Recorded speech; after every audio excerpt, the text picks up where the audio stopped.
창세기 4장 1절로 15절 말씀을 우리 함께 교독하도록 하겠습니다. 제가 먼저 읽도록 하겠습니다. 아담이 그의 아내 하와와 동침하매 하와가 임신하여 가인을 낳고 이르되 내가 여호와로 말미암아 득남하였다 하니라.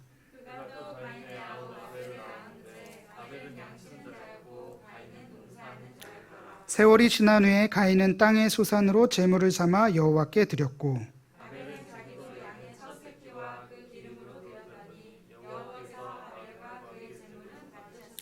가인과 그의 제물은 받지 아니하신지라. 가인이 몹시 분하여 안색이 변하니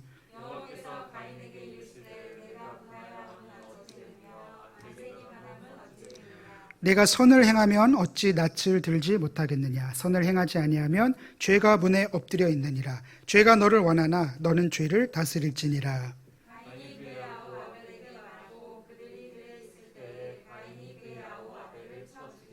여호와께서 가인에게 이르시되 내 아우 아벨이 어디 있느냐. 그가 이르되 내가 알지 못하나이다. 내가 내 아우를 지키는 자니이까.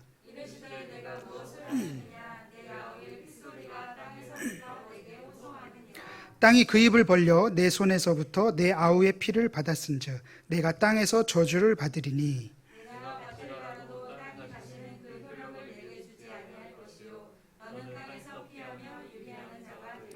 가인이 여호와께 아뢰되 내 죄벌이 지기가 너무 무거우니이다.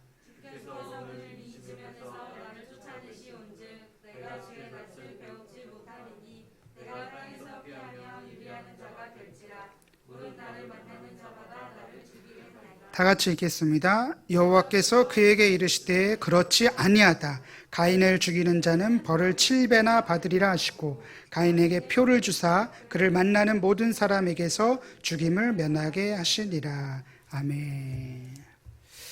우리가 계속해서 창세기 함께 공부하고 있는데요. 오늘 말씀 제목은 너는 죄를 다스릴지니라. 우리 한번 따라하겠습니다.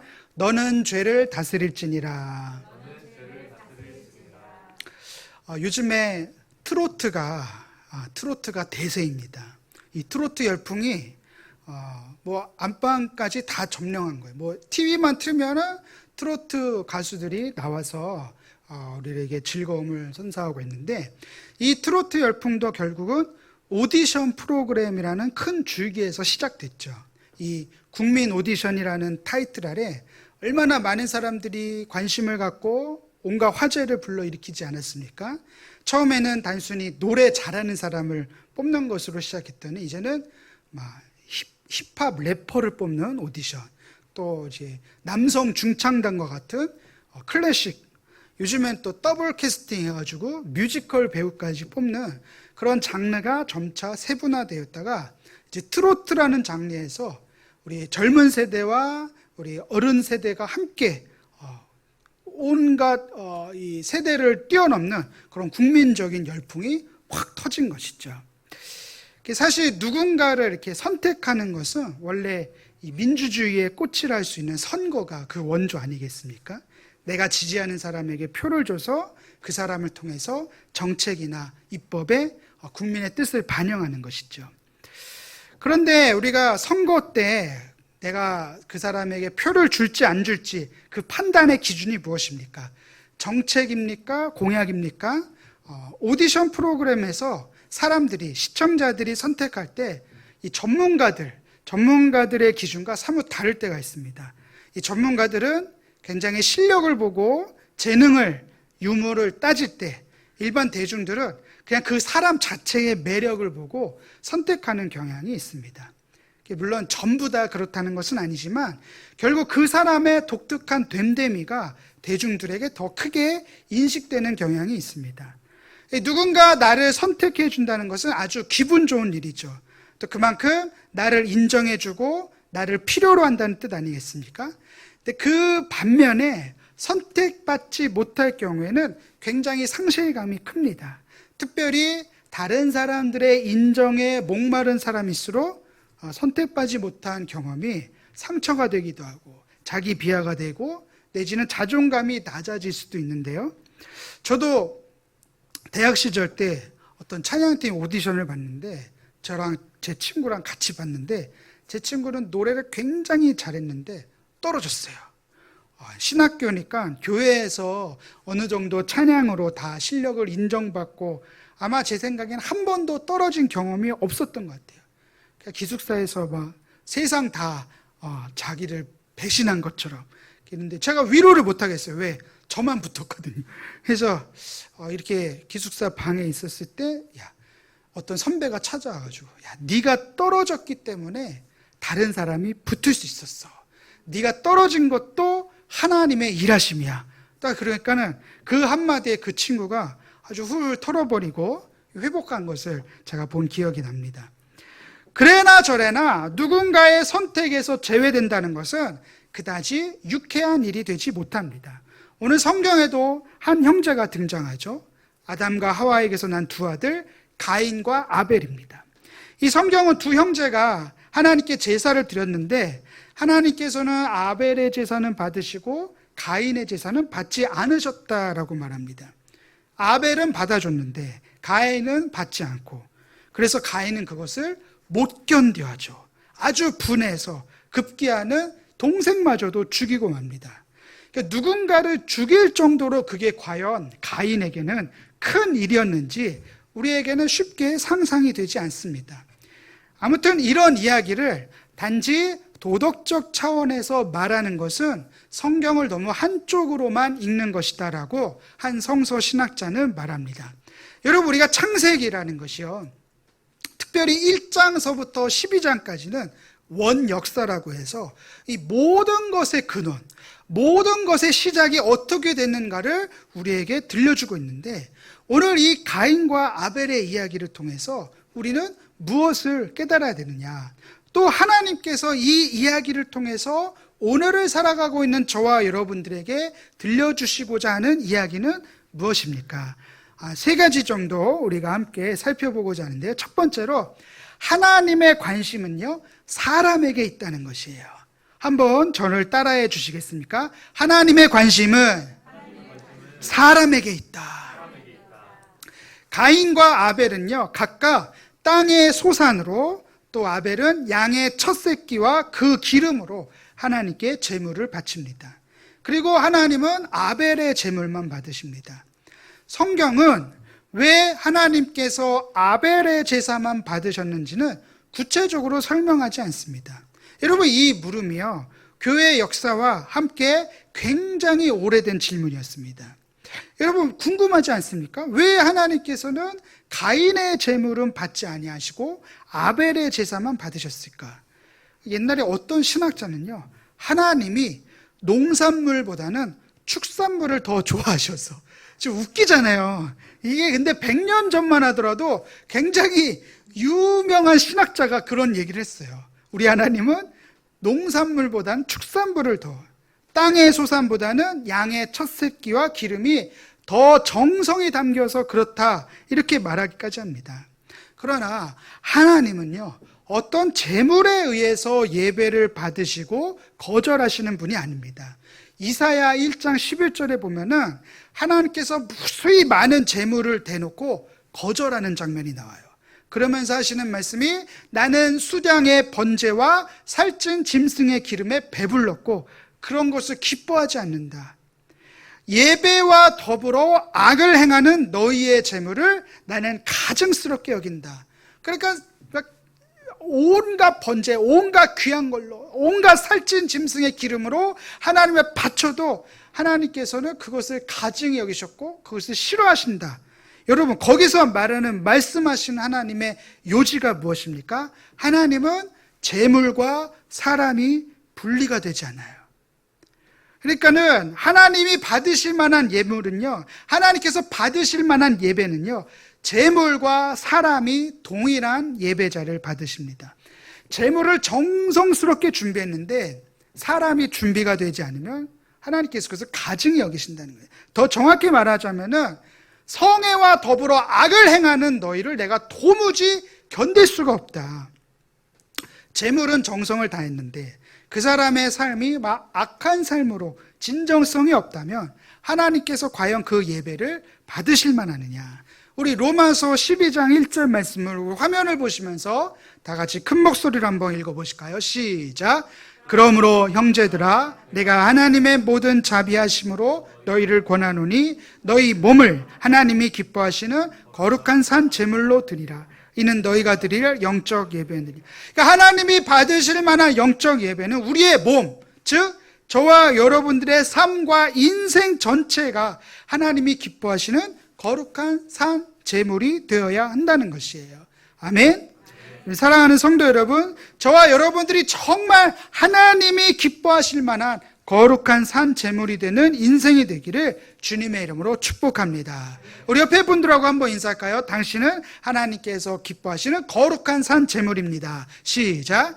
당신은 하나님께서 기뻐하실 만한 거룩한 산 제물입니다. 오늘 본문 4절과 5절에 보면요, 여호와께서 아벨과 그의 제물은 받으셨으나 가인과 그의 제물은 받지 아니하신지라. 아벨과 그의 제물, 가인과 그의 제물, 제물은 똑같아요. 단지 제물 앞에 나오는 사람이 다를 뿐입니다. 즉 하나님께서는 아벨이 드린 제물, 가인이 드린 제물 때문이 아니라 아벨이라는 사람은 받으셨지만 가인이라고 하는 사람은 받지 아니하신 것입니다. 이 히브리서 기자도 똑같은 얘기를 해요. 우리 히브리서 11장 4절을 화면 보시면서 한 목소리로 읽어보시겠습니다. 시작. 믿음으로 아벨은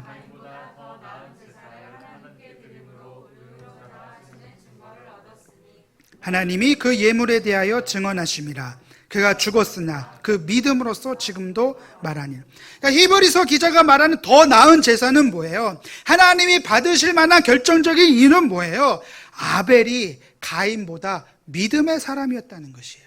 결국 우리가 말하는 믿음은요, 내적인 믿습니다. 이 확신을 넘어서서 우리들의 삶, 월화수목 금토라는 구체적인 우리들의 생활이 우리의 믿음을 나타내주는 지표가 될 수 있다는 것이에요. 사랑하는 성도 여러분, 하나님의 관심은요, 여러분들의 삶에 있습니다. 여러분들의 생활의 터전에 있다는 사실을 잊지 마시길 바랍니다. 그렇다면 오늘 우리도 정말 하나님이 받으실 만한 믿음의 사람으로 이 자리에 나왔는가? 오늘 이 질문 앞에 우리 자신을 돌아보며 내 생활이 곧 하나님이 보시는 믿음의 기준이 될 수 있다는 사실을 깨닫는 귀한 시간이 되기를 바랍니다. 그래서 우리 광교순복음교회 모든 성도들은 정말 하나님이 받으실 만한 믿음의 사람이 되기를 주님의 이름으로 축원합니다. 하나님의 관심이 사람에게 있었다. 그럼 둘째로 무엇이냐? 하나님은 그 사람에게 선택과 책임을 요구하신다는 거예요. 선택과 책임. 이게 무슨 얘기일까요? 가인이 자기 동생의 재물은 받으셨지만 자신의 재물은 받지 않음을 알게 되자 그의 반응이 본문 5절에 나오는데, 우리 5절을 다 같이 화면 보시면서 한 목소리로 읽어보실까요? 시작. 가인과 그의 재물은 받지 아니하신지라. 가인이 몹시 분하여 안색이 변하니. 몹시 분하여 안색이 변했다. 가인이 왜 이렇게 분하고 안색이 변했을까요? 이 가인의 이름은요, 히브리어 카나에서 유래되었는데 이 말의 뜻이 무엇입니까? 무언가를 얻다, 창조하다 라는 뜻이에요. 그래서 하와가 여호와께서 내게 등남케 하셨다, 그래서 가인이라고 진 거예요. 그러니까 내가 하나님으로 말미암아 얻었다, 내가 하나님으로 말미암아 얻었다라는 일종의 신앙 고백이 담겨 있는 거예요. 동시에 장남으로서 아주 미래의 가능성을 내포하고 있죠. 하나님께로부터 뭔가 얻었다. 근데 이에 비해서 아벨의 이름은 히브리어로 에벨인데 그 뜻이 무엇이냐? 숨, 허무라는 뜻이에요. 그 뭐예요? 이 이름에서 우리가 힌트를 얻을 수 있는데, 그것은 가인은 자기 스스로에 대한 자부심이 굉장히 강한 사람으로 추측할 수가 있습니다. 왜냐하면 히브리어에서 이름은 그 사람의 정체성을 나타내는 중요한 말이기 때문이에요. 그러니까 아마 가인은 스스로가 자신이야말로 하나님으로부터 뭔가 얻는 중요한 존재라고 여겼고, 나야말로 미래의 모든 가능성을 짊어진 영광스러운 장남이라고 여겼는데, 하나님께서 자신의 재물은 받지 아니하고 동생의 재물, 저 허무하고 숨에 불과한 아무것도 아닌 존재에게 하나님이 그 예물을 받으셨다? 이거 못 견뎌하는 거예요. 그래서 몹시 분하고 안색이 바뀔 정도로 흥분한 것입니다. 이 히브리적 사고방식에 의하면요, 예물은 나의 장래, 나의 미래의 복주심하고 연결이 됩니다. 즉 가인의 입장에서는 자신이야말로 하나님의 복주심의 통로가 되어야 하는데 자신이 아닌 동생 아벨이 그 복주심의 통로가 되었다는 사실이 도저히 용납이 안 된 거예요. 이때 중요한 것이 본문 6절입니다. 우리 6절 말씀을 다 같이 한 목소리로 읽어보도록 하겠습니다. 시작. 여호와께서 가인에게 이르시되 내가 분하여 하면 어찌 됨이며 안색이 변하면 어찌 됨이냐. 하나님 뭘 얘기하고요? 너 왜 화내고 있냐? 얼굴이 변할 정도로 티가 난다. 그 화내고 있음을 지적하고 있는 거죠. 무슨 뜻이죠? 이것은요, 하나님의 자유로운 결정이었고 하나님만의 고유한 선택이었는데 네가 왜 화를 내고 있느냐, 이런 뜻이죠. 하나님이 받아들이시기에는 안색이 변할 정도로 분한 것이 곧 자신을 향한, 하나님을 향한 분노로 여겼던 것이에요. 우리가 마트 같은 데 보면은 그런 경우 많이 보지 않잖아요. 많이 볼 수 있잖아요. 누가 봐도 애가 잘못했어. 누가 봐도 애가 지금 말도 안 되는 걸로 때렸어. 그런데 애가 혼나야 되는 상황인데 오히려 애가 엄마한테 화를 낼 때, 우리 그런 경우 많이 보지 않습니까? 그때 엄마가 다소곳이 얘기해요. 야, 너 왜 화를 내 지금? 네가 지금 나한테 혼나야 될 상황인데. 근데도 애가 막 무지막지하게 막 떼쓰고. 여러분, 이게 중요한 포인트예요. 이것이야말로 가인이 믿음 없음을 보여주는 중요한 증거가 될 수 있습니다. 가인이 정말 믿음이 있는 사람이었다면, 정말 하나님을 존중하는 사람이었다면 자신을 먼저 돌아보는 것이 믿음 있는 사람, 하나님을 향한 존중하는 태도 아니었을까요? 가인에게는 그런 모습이 보이지 않죠. 오히려 화를 내고 분노하고 있습니다. 사실 우리가 솔직히 고백하자면 우리도 그러잖아요. 우리가 뭐 가인처럼 그렇다는 얘기가 아니라 저와 여러분들이 여태까지 드렸던 모든 예배가 하나님의 기준으로 봤을 때 100% 다 올바른 예배였을까? 이거 우리가 감히 예측할 수 없는 부분이지만 우리가 그냥 생각해 보자면, 개인적으로 제가 제 고백을 드리자면 여기 있는 이호셉 목사가 여태까지 태어나서 드렸던 모든 예배가 다 하나님이 받으시고 다 하나님이 100% 기뻐하셨을까요? 그러지 않았을 거예요. 저는 그렇게 생각하지 않아요. 중요한 것은 그럴 때 내가 어떤 선택을 하냐. 가인처럼 막 분노하고, 아니 왜 예배를 안 받으시냐고, 그러면서 옆에 예배 잘 드리는, 누구는 인삼 먹고 누구는 무 먹냐고 이러면서 하나님 앞에 항의해야 합니까? 그게 하나님을 향한 올바른 자세일까요? 여러분, 하나님이 받으시지 않았다면, 정말 믿음이 있는 예배자라면 내가 뭐가 잘못되었나, 하나님 앞에 내가 뭔가 고백하지 않은 죄가 있지는 않는가, 자신을 돌아보고 자신을 성령의 조명 앞에 비춰보고 하나님의 말씀에서 벗어난 것이 무엇인지를 반성하고 성찰해야 그게 진정한 예배자 아니겠습니까? 그래서 하나님이 본문 7절에서 우리 다음과 같이 말씀하십니다. 우리 한 목소리 한번 읽어보실까요? 시작. 내가 선을 행하면 어찌 낯을 들지 못하겠느냐. 선을 행하지 아니하면 죄가 문에 엎드려 있느니라. 죄가 너를 원하나 너는 죄를 다스릴지니라. 여러분, 이 말씀의 핵심은 바로 이것입니다.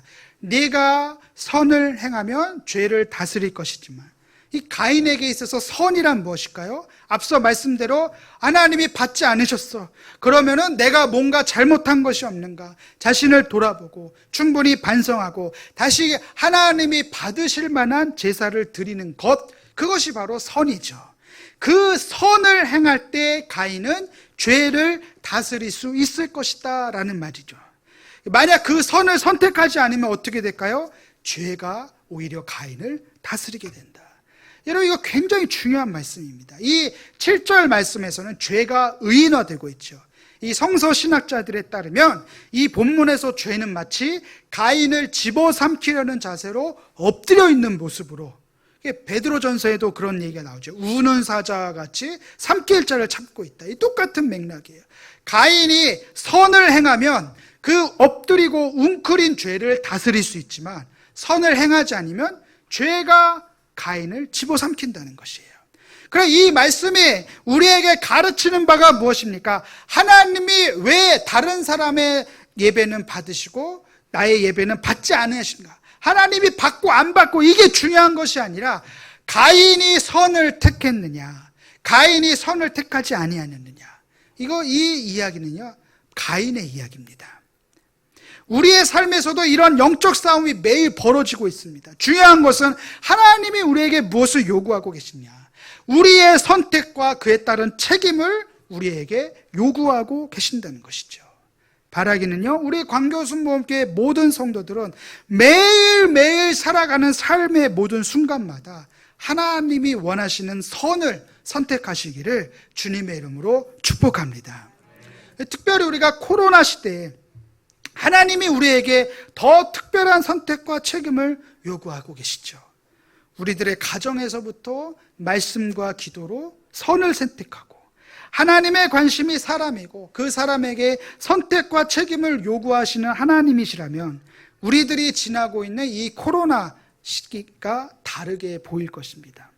하나님 어쩌면 우리에게 더 하나님과 깊은 사귐을 원하고 계시진 않을까요? 교회 안에서만 믿음 생활하는 것이 아니라 내가 어디에 있든지 하나님이 원하시는 선을 택하는 그리스도인이 되어야 할 줄 믿습니다. 그래서 비대면 사회잖아요. 비대면 사회. 비대면 사회일수록 하나님을 대면하는 그리스도인들이 되시길 주님의 이름으로 축복합니다. 한번 따라하겠습니다. 비대면일수록 하나님을 대면하자.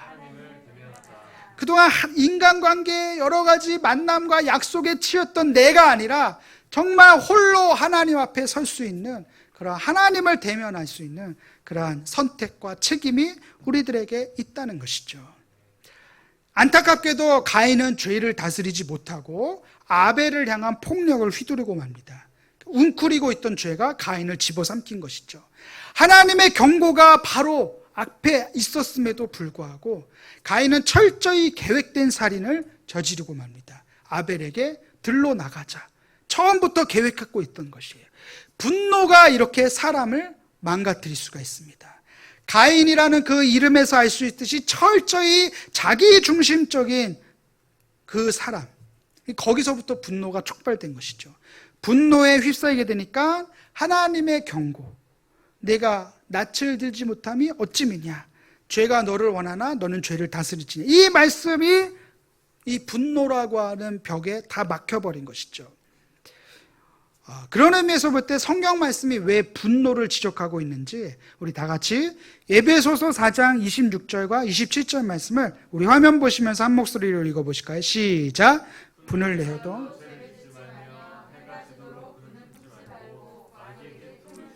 자, 다시 한번 큰 목소리로 시작. 분을 내어도 죄를 짓지 말며 해가 지도록 분을 품지 말고 마귀에게 틈을 주지 말라. 여러분, 우리가 보통 이제 살아가면서 삐친다 이런 얘기하죠. 삐친다.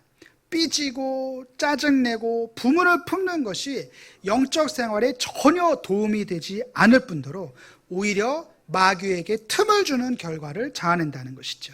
그래서 삐지고 짜증내고 분내는 거, 이거 오늘부터 다스리시기를 주님의 이름으로 축복합니다. 삐지고 짜증내고 분노하는 것, 삐짜분을 다 털어내버리시고, 할렐루야. 그래서 우리 삶 가운데 이 영적 생활의 독을 다 제거해야 된다는 것이에요.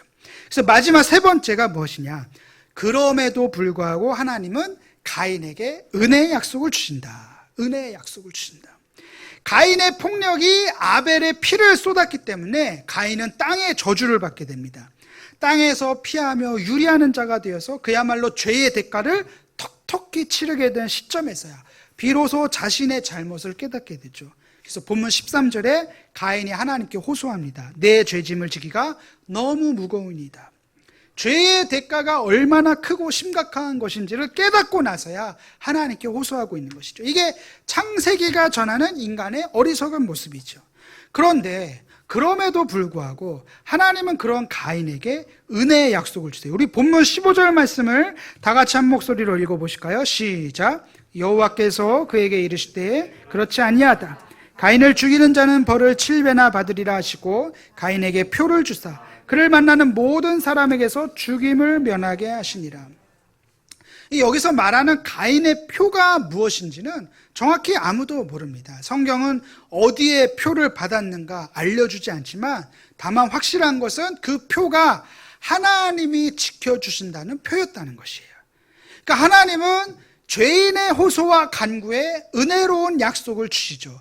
죽음이라고 하는 형벌을 면하게 해준 것처럼 죄의 대가는 철저히 치르고 있지만 그럼에도 불구하고 죄인들에게 피할 길을 열어주시고 은혜의 약속으로 보호해 주시는 하나님이심을 우리가 알 수가 있습니다. 그래서 이스라엘 율법에도요, 부지 중에 살인을 저지른 자들은 도피성이라는 게 있어요. 도피성에 가기만 하면 생명을 유지할 수 있는 것이에요. 하나님께서 율법으로도 그것을 제정하신 거예요. 죄인들에게도 은혜의 약속, 살 길을 열어주시는 것이죠. 가인이 남은 생애를 회개했는지 하나님께로 돌아왔는지 성경은 구체적으로 말하지 않지만 그가 낳은 자녀의 이름을 통해서 그의 마음이 어땠는지를 추측해 볼 수가 있어요. 성경에 보면 가인이 낳은 그의 아들의 이름을 에녹이라고 짓습니다. 에녹. 여러분, 우리가 잘 아는 하늘로 들림받은 그 에녹 아니에요. 아담의 7대 손인 은혜 가운데서 하나님과 동행했던 그 에녹과 동명이인입니다. 근데 이 에녹의 뜻이 뭔지 아십니까? 순종하는 자, 바친다라는 뜻이에요. 그러니까 가인이 어떤 의도로 에녹이라고 지었는지 추측해 볼 수가 있죠.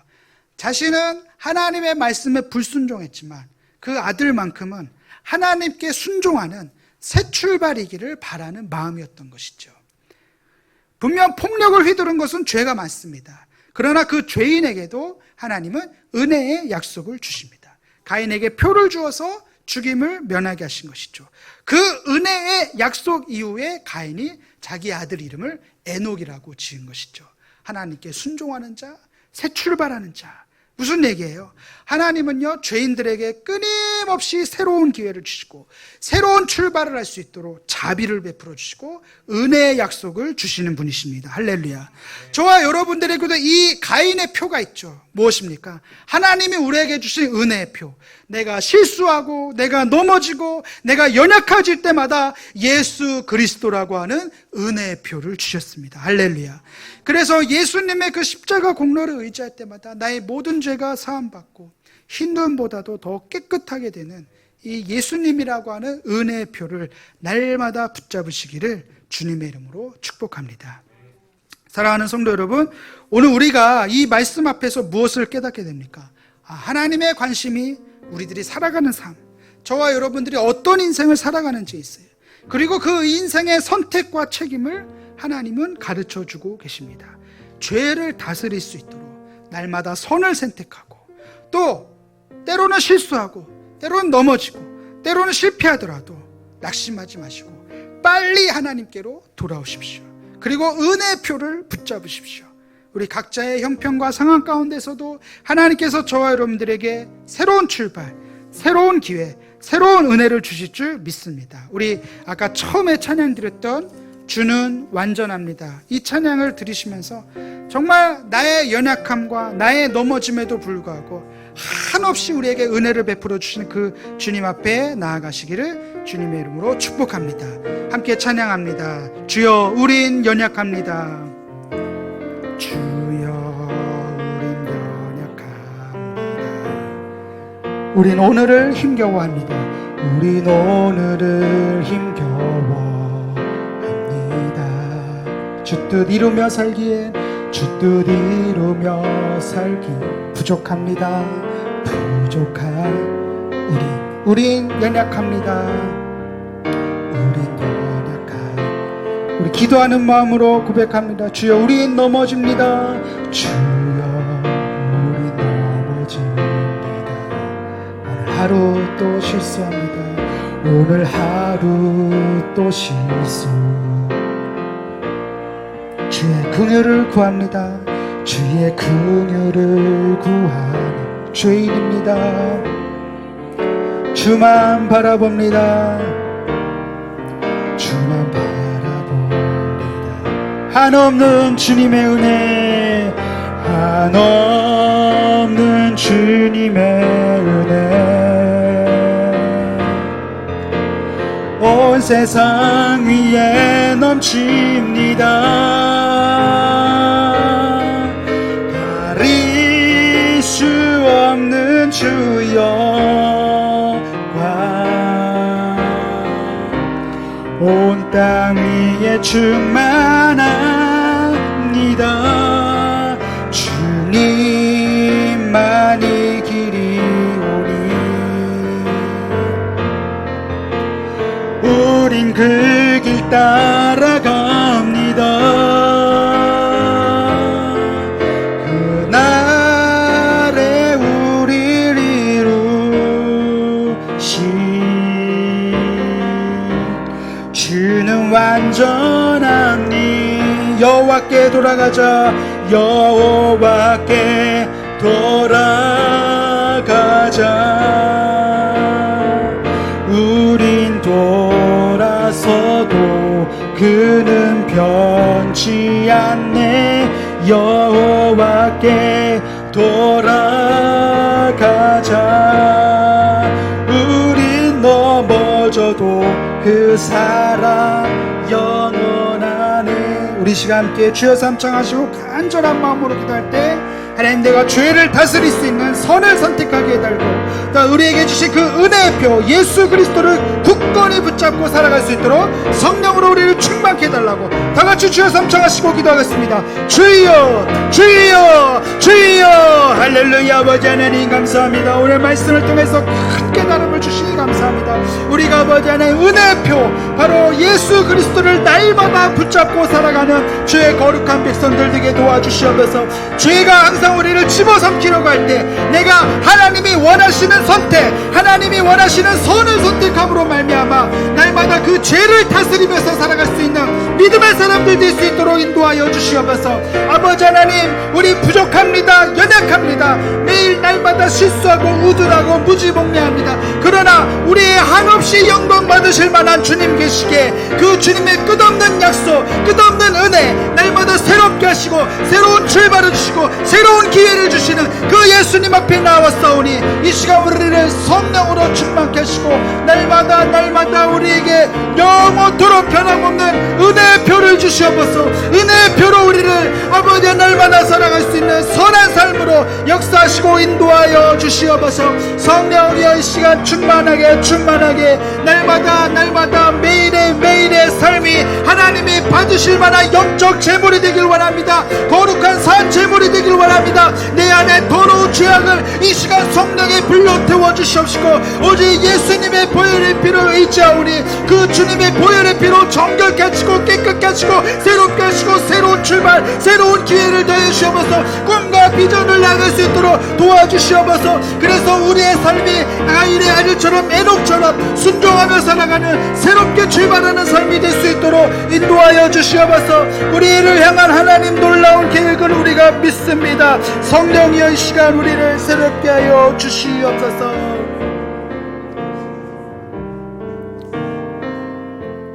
사랑과 은혜와 자비가 무한하신 하나님 아버지, 이 시간 우리가 주님 앞에 간절히 기도합니다. 하나님이 받으실 만한 거룩한 산 제물이 되기를 원합니다. 우리가 매일매일의 삶이 선을 선택하고 죄를 다스리며 은혜의 표가 되시는 예수 그리스도만 붙잡는 인생 되게 하여 주시옵소서. 우리 광교순복음교회에 속한 모든 지체들 어디에서나 언제나 예수 그리스도를 붙잡고 예수 그리스도와 함께 동행하며 살아갈 수 있는 귀한 우리 하나님의 권속들로 삼아 주시옵소서. 우리가 그 예수 그리스도의 표를 붙잡고 살아갈 때 에녹의 이름처럼 새롭게 출발하게 하시고 새로운 꿈을 꾸게 하여 주시옵시고 새로운 기회로 우리를 더 큰 비전으로 역사하여 주시옵소서. 주께서 우리를 성결케 하시고 날마다 성령의 기름 부으심으로 충만케 하실 줄 믿습니다. 주님, 우리들의 삶 가운데 더 이상 죄가 우리를 집어삼키는 것이 아니라 죄를 다스리며 살아가는 성령 충만한 하나님의 자녀들 되게 도와주시옵소서. 이 시간 몸이 아프신 분들은 아픈 데 손을 얹고 문제가 있으신 분들은 가슴에 손을 얹고 기도하겠습니다. 여호와께서 그를 병상에서 붙드시고 그가 누워있을 때마다 그의 병을 고쳐주시나이다. 우리 치료자 되시는 예수님, 이 시간 치료의 광선을 발하여 주시사 아버지 머리끝부터 발끝까지 모든 통증과 모든 질병과 모든 바이러스가 깨끗이 고침을 받게 도와주시옵소서. 나사렛 예수의 이름으로 명하노니 모든 바이러스와 질병은 떠나갈지어다, 물러갈지어다. 예수님의 보혈의 피로 깨끗이 씻겨 주시옵소서. 저들의 마음속에 있는 온갖 불안과 걱정과 근심과 염려도 예수의 이름으로 면함을 받을지어다. 주님께서 주신 평강이 임하게 도와주시옵시고, 가정의 문제가 해결될지어다, 자녀의 문제도 해결될지어다, 직장의 문제도 해결될지어다. 주님, 우리에게 새로운 꿈, 새로운 비전을 더하여 주시옵소서. 그래서 하나님 앞에 큰 영광 돌리기에 부족함이 없는 영광스러운 삶으로 우리를 인도하여 주시옵소서. 주님 감사합니다. 오늘 이후로부터 성령 충만한 그리스도의 제자가 되어서 날마다 에녹과 같이 새롭게 출발하고 새로운 순종으로 우리의 삶이 날마다 그리스도와 함께하는 영광스러운 삶으로 하나님이 기뻐 받으실 만한 거룩한 산 제물 되게 도와주시옵소서. 감사드리오며 예수님의 이름으로 기도드립니다.